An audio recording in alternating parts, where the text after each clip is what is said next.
Kasalukuyang nasa hospital ngayon ang aktres na si Deborah Son dahil sa aksidenteng tinamo nito sa set ng FPJ Batang Quiapo nitong Lunes, January 22 sa ganap na 8 p.m. at ito na rin ang last taping day niya dahil patay na siya sa kwento.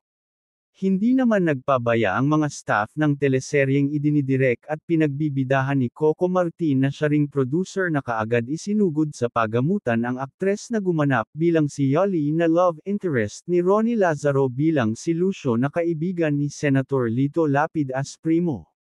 Anyway, hindi binanggit sa amin kung saan hospital naka-confine si Deborah at wala ring sinabi kung anong klaseng aksidente ang nangyari pero kaagad na siyang nagpasalamat sa mga taong walang tigil sa kakatawag kung kumusta siya at kung okay siya. Kwento ng aktres aksidente ang nangyari walang may gusto sa nangyari sa akin.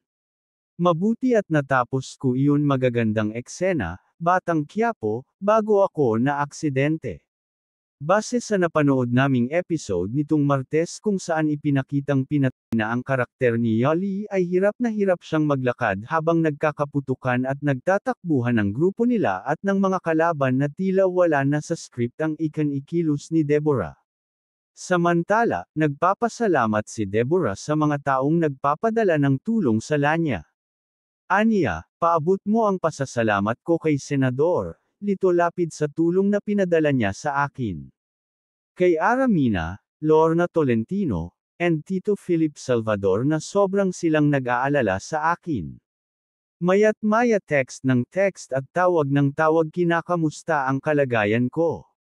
And syempre sobrang din nagpapasalamat ako kay Direk Coco Martin at ABS na hindi nila ako pinababayaan.